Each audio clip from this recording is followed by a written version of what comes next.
Alrighty, so I am going to do a reaction video to Joel Webbin's interview with Kevin Macdonald. Obviously, I've done some stuff on KMac. I have a video on his chapter on immigration from his book Culture of Critique.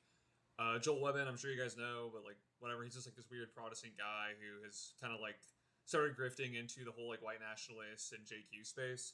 So I'm gonna just play this at 2x speed, and I'm gonna try to do a reaction video. Hopefully, it's entertaining or informative. I'm kind of bad at this, but let's see how it goes. At this point, I don't know, phase 3, phase 4, phase 5, and I think we have some more phases to go. There are still plenty of things that are redacted. The people are going to want to see more things. Like, who is this mystery guy whose name is blotted out that Jeffrey Epstein? Oh, and it's supposed to be about Jeffrey Epstein, but I don't know. I'm gonna skip around. I mean, I don't think we talk about Jeffrey Epstein the whole time. I'm just gonna skip around to parts that I think are interesting. Was supposed to kill. These kinds of things the public deserves to know. And so I think we'll have another phase and another phase. Committing crimes, trafficking is on Google. You know, like, what is the goy? What is goyim? A lot of people really are waking up and seeing, wait, you're saying that these groups of individuals are controlling markets and would even artificially manipulate a market crash that affects the goyim, non-Jewish whites with their slave wage jobs, 9 to 5, while a few elite individuals get rich. And again, just to make it clear, we're not saying every Jew is involved in this. We're not saying that.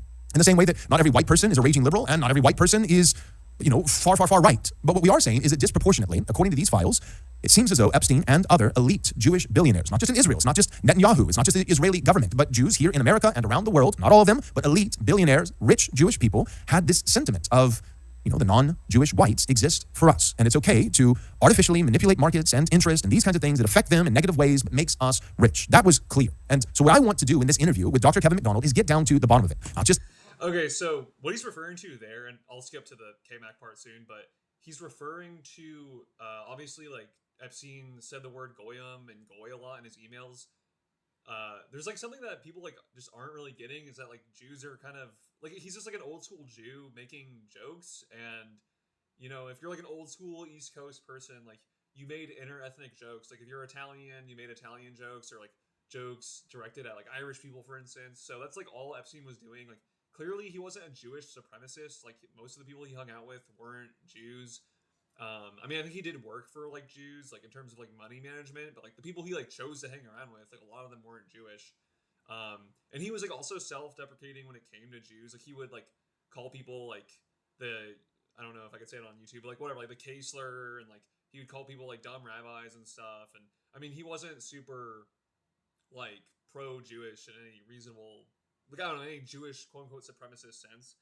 And also he's referring to, I guess, like Epstein was talking about how like money is made and like financial markets and stuff. And I'm pretty sure when Epstein was saying that, he was kind of saying it like tongue in cheek, like um, either he was like criticizing how money is kind of played and like made in the modern market. Like, I mean, I'm not like someone who knows that much about that kind of thing, but I'll try to like find some snippets to like show what I'm saying. But essentially, like he was just either criticizing people for how they make money off the market, or just saying like, yeah, this is how it's done, it's kind of scammy.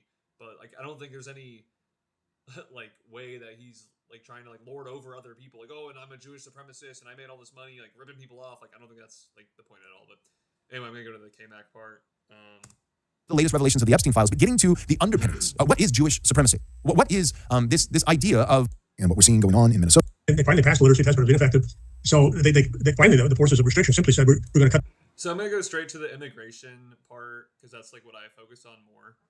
Again, I'm not going to like watch the whole thing for you guys right now. I already did. It's boring, but yeah. Yeah, anyway, the Walter McCarran Act, it did actually open up immigration to Asian countries, albeit like very small amounts. But so it technically did open up the U.S. to non-white immigration more than previously had been, if that's the right way to word it. And I want to juxtapose this with the basically like kind of European centric model that Jews were under versus the kind of more broader globalist, if you will, view that a lot of Protestants were working under. And I say this because I believe McCarran, he was like a child of Protestant missionaries or something to that effect. Or maybe he was a missionary himself. I'm kind of like fuzzy on the details. I did videos on this in the past. But essentially, if you read the book Protestants Abroad, it talks about how a lot of Protestants and their children were missionaries in the like non-white world, like the Asian world specifically, and a lot of them came back to the U.S. and like kind of had a more like globalistic view of the world and like were more sympathetic to different cultures and societies, and were like open to like Indians and Chinese and Asians and stuff. So a lot of like more opening up to Asia and the non-European world was because of Protestants. And if you read the Decline and Fall of the White Anglo, I forget what that book is called, but it's by Eric Kaufman, Rise and Fall of Anglo America, I believe. He also points to like how a lot of like liberal Protestants were active in like open immigration and like kind of like gathering in people from different cultures. So anyways, I just want to like include that all in there. Like this is all stuff I've like gone over, but like K-Mac doesn't ever, I mean, I'm sure he wouldn't like notice my criticisms, but he just doesn't ever like focus on anyone besides Jews. So he like never understands or like talks about like non-Jews. It's just annoying. Group that was really important. It wasn't like capitalists were clamoring for more immigration. Certainly labor unions didn't want it. And okay, that's also false. I mean, capitalists, like in terms of like people in the Southwest, like like big farmers, big ag, big railroad, even like they obviously wanted cheap labor. That's like why we had Chinese railroad workers. That's why a lot of like early, even before like all the current hubbub over like Mexican immigration, like there were obviously Latinos in the American Southwest like before the 1965 Act, and that's like why we had the Bracero program and like Operation Wetback and stuff. So like he's just wrong there. Like there was definitely capitalists who wanted cheap labor. Like I have no idea what he's talking about. He just kind of like says things. And remember, Kevin Macdonald is not a historian. He's not even like, I don't even consider him a scientist. He's just an evolutionary psychologist, which I consider to be like a liberal arts kind of thing. So he just acts like he knows everything there is to know about this kind of stuff. But I mean, I don't know. He's not a professional historian. He's not a historian of immigration. Like he's nothing special really. He's just an old guy who talks about Evo Psych and Jews a lot. So when you look at who was active and how and why, there were Jewish activists. And as far as why, Jews, as I say, had a huge chip on their shoulder for the 1924 immigration law, but they also had a general animosity, especially after World War II, because you had the rise of National Socialism in Germany and Jews in the West. They started out with the Roman Empire and also I wanted to just, I mean, he kind of like set me up for it, but like I kind of want to also include like he just makes it seem like it's only Jews, but also like Italian immigration is something I've gone over before, how Italians along with Jews were like one of the biggest supporters of immigration reform. The book Whom We Shall Welcome talks about this explicitly. It says that Italians along with Jews were like the biggest two ethnic groups that supported immigration reform, which makes sense because both groups were in a sense had been slighted against in the 1924 Act. So both groups wanted to open up the immigration spigot, as it were. Also, the Catholic Church, I've gone over that before as well, but like the Catholic Church was also open, more or less like open to immigration reform as well. The Kennedys are a Catholic Irish family, and like the whole family was liberal on immigration. Not to mention like specific Catholic groups like just like statements from the Vatican and the popes, but also like the National Catholic Welfare Conference, or I forget what they're called. I mean, again, you just gotta watch my videos because I've gone over all this, but it's really hard to like off the top of my head. But like it's very clear that the Catholic groups have been liberal on immigration. Yeah. Destruction of the Second Temple. And then they go to persecutions in the late Roman Empire. And then they go to the Middle Ages, where they were expelled from so many countries and kingdoms in Western Europe. And then they go to the modern era, where in Russia there were pogroms in the 19th century. And then you had the rise of National Socialism in Germany. And so there you are. They had the idea that European civilization will sooner or later rise up against it. And so the solution that they came up with was immigration of all these other groups. If Jews were just one of many groups, they would not stand out as much. And okay, so this theory I also don't really buy, because in the US there was already blacks who were like obviously the other main group in the otherwise white country. Also I guess Native Americans, but like whatever. So if Jews like needed to just like make the US more multicultural to like kind of take the attention off of Jews. That doesn't even really make sense because there was already another group that was easily like a scapegoat, like disliked group. And it doesn't even make sense because Jews were like pretty nice to black people, like overall. Like I know like the Nation of Islam would have you think otherwise, but like at the end of the day, like Jews did help out blacks a lot, and like kind of saw in the black community like a similarity to how they were treated in Russia. So if Jews like really wanted to like I don't know like take the animus off of them and put it on other groups or like kind of disperse it, like why were they like trying to like help out blacks and stuff? Like I don't know, it doesn't really make any sense. It's just all kind of conjecture. And there was already like other I mean there were Catholics already in the US, and if the US was already like sure it was still majority WASP, but I mean I don't see how including other European groups would have like done anything like different. There like I don't know, I just don't really buy the whole theory. It's just highly speculative. They had this hatred towards the white majority. When they see a white majority, even though America fought against Germany in World War II, they think of white people as potential Nazis. And I mean, I also think this is like a bit of an overstatement. Like Jews, I mean, are super like pro-U.S. like have been historically. I know that kind of gets swept under the rug because there's like a lot of like Jewish leftists, like I don't know, like a Chomsky or like a Howard Zinn, who part of the cultural critique critiqued the U.S. But like plenty of Jews like wrote like songs and poetry like God Bless the USA, that song, or God Bless America, whatever. Like that was written by like a Russian Jewish immigrant, and like even like Emma Lazarus, that poem, like I mean in a sense it's pro-American, even if you don't like how she's kind of like arguing that it should be open to immigrants, but like she's saying like the U.S. is good because it's open to immigrants. But anyway, I'm just gonna skip around here to I think a part about like Middle Eastern wars. Qualify that, I have to talk about which aspects of the Jewish community. The ADL, for example, is totally on board with all Jewish programs, but not all Jews are sympathetic to the ADL. You talk about the Israel lobby, and certainly I resent the fact that we've fought these several wars for Israel in the Middle East. Lost a lot of lives, cost a lot of money, horribly wounded servicemen coming back. And the Israel lobby has promoted these wars. And so Israel lobby is very powerful in Washington, D.C. And you see I have a chapter on the neoconservatives as championing these wars. So I'm against that. So you want to call me an anti-Semite? Okay, so I've already gone over this as well, but the idea that the U.S. has just gone to war because of Israel or the Israel lobby or even the neocons is hyper simplistic. I've gone over like Walton Mearsheimer plenty of times. I mean, the only war you can really say that like maybe that was directly because of neocons, and by that way like Israel is the Second Gulf War. But I mean, that kind of just, if you accept that view, like you kind of have to disentangle the Second Gulf War from the First Gulf War and the whole context of the U.S. and the Middle East in general. I mean, the idea that like we wouldn't be in the Middle East at all if it wasn't for Israel or Jews is totally nonsensical.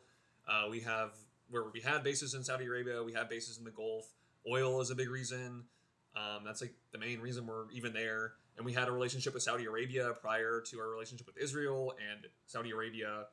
I mean, in a sense, the First Gulf War was in a sense to protect Saudi Arabia, and a lot of Arab countries disliked Saddam.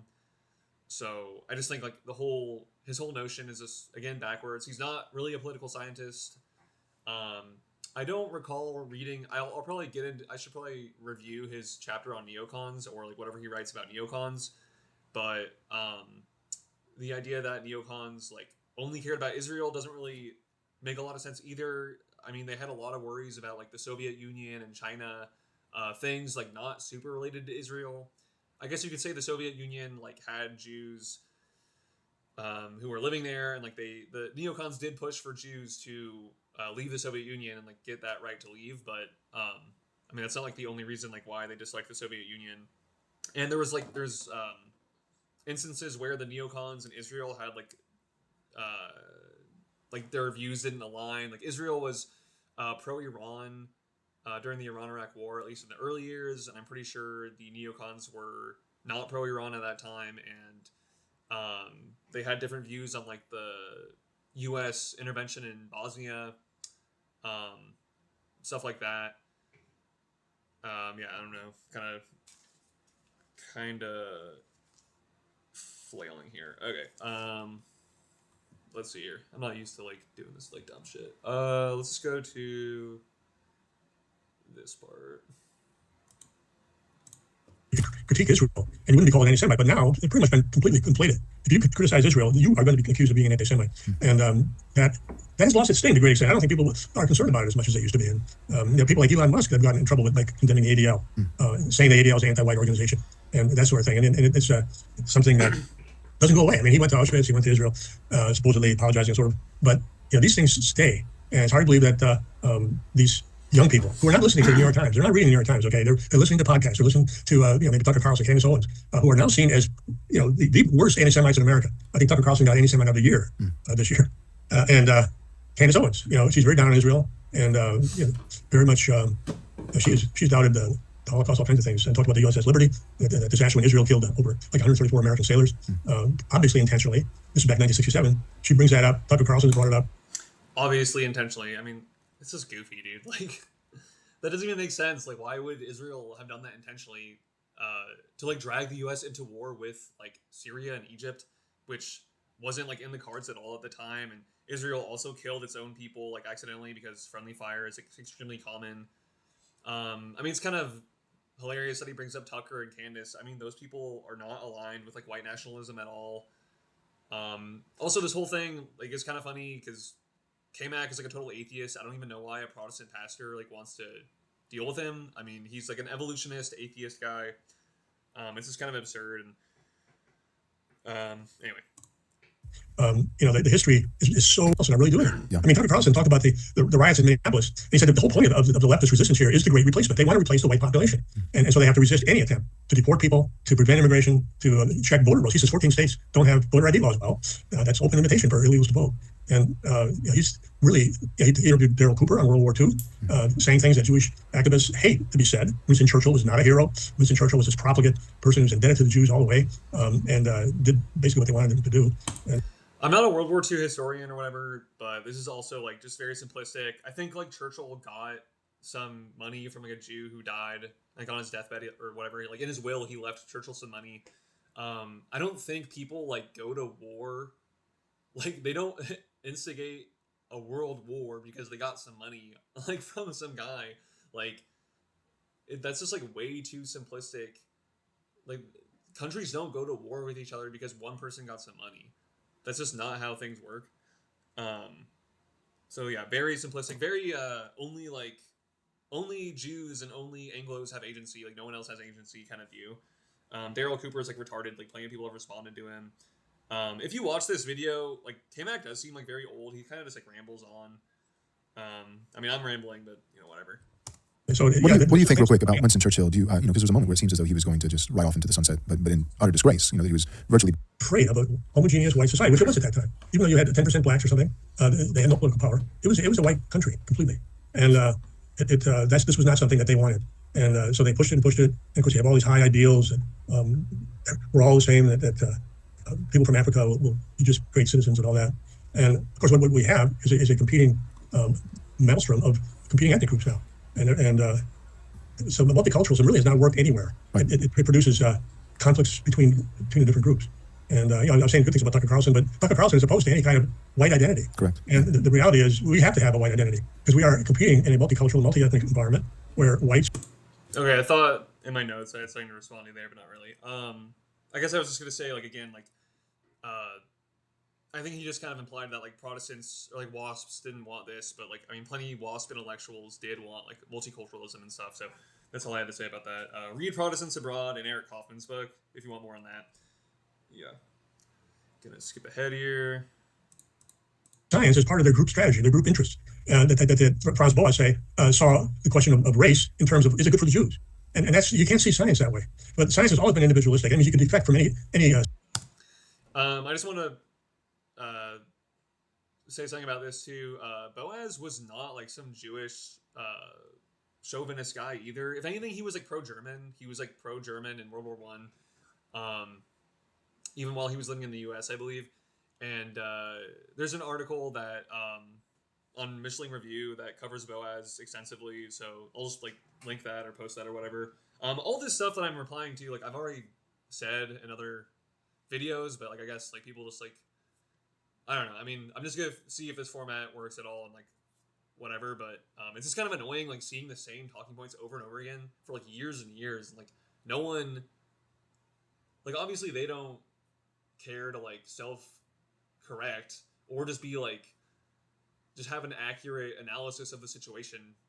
If all you do is look at Jews, like you will find what you want to find. But if you don't look at any other groups or like the context of anything, or like sure, like you can blame everything you want on the Jews, but it's not going to give you an objective, 100% view of like what actually happened and like the reality of the situation. Let's see here. Scientific movement that you think is wrong. Show me the evidence. And so that's been the slavery faction, and they were the ones that as I said, the problem now is that the people who create the culture, who create these moral communities, are anti-white. They have big positions in the media, big positions in the culture in general, and the academic culture.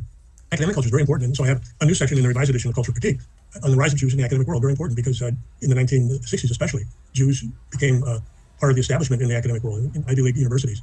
And universities are top-down institutions. The Ivy League institutions give PhDs, and their students go to University of California, University of Wisconsin, Michigan, and then their students go to lower-level universities, and finally down to K-12 education. So it's very much a top-down situation. And all this change, all the cultural changes that I talk about, is the result of the rise of the Jewish elite in America. They were not in charge in the 1920s. That's why they lost the immigration battle. But by the 1960s, they had a big position in culture, and that was reflected in Jewish professors in universities who tend to be on the left compared to the old academic establishment, and often radical. And then we had student protests in the 1960s that I lived through, unfortunately. But that's the history of it. Anyway, I'll end the video with that, or at least this video. So he's saying that like the Jewish elite came to fruition in the 60s through like academia or whatever, and changed the culture that way. I mean, sure, a lot of like 1960s countercultural people were Jews. A lot of it was just against the Vietnam War. So like, I don't know how that's like such a bad thing to be against it. Like, I don't know. I thought Jews were like these neocons who wanted war all the time, but like apparently a lot of Jews like were against the Vietnam War. But anyway, if you read books like Rebellion Against Victorianism, books on the sexual revolution, a lot of these things were occurring before the 60s. And a lot of like, I mean, you can even see like in the Great Gatsby and stuff, like there was already like a sexual revolution happening in like the 20s. It only got cut short because of the Depression and like world wars and stuff. But there was already like kind of like a looser morality around sexuality, like I don't know, that kind of thing. Like cultural mores were changing. You could see it in like the literature. Plenty of like Gentile authors were writing about, like drugs, sex, rock and roll, all that kind of stuff, even before the 60s. And again, just like kind of chalking up all of the 60s to Jews is just like not accurate either.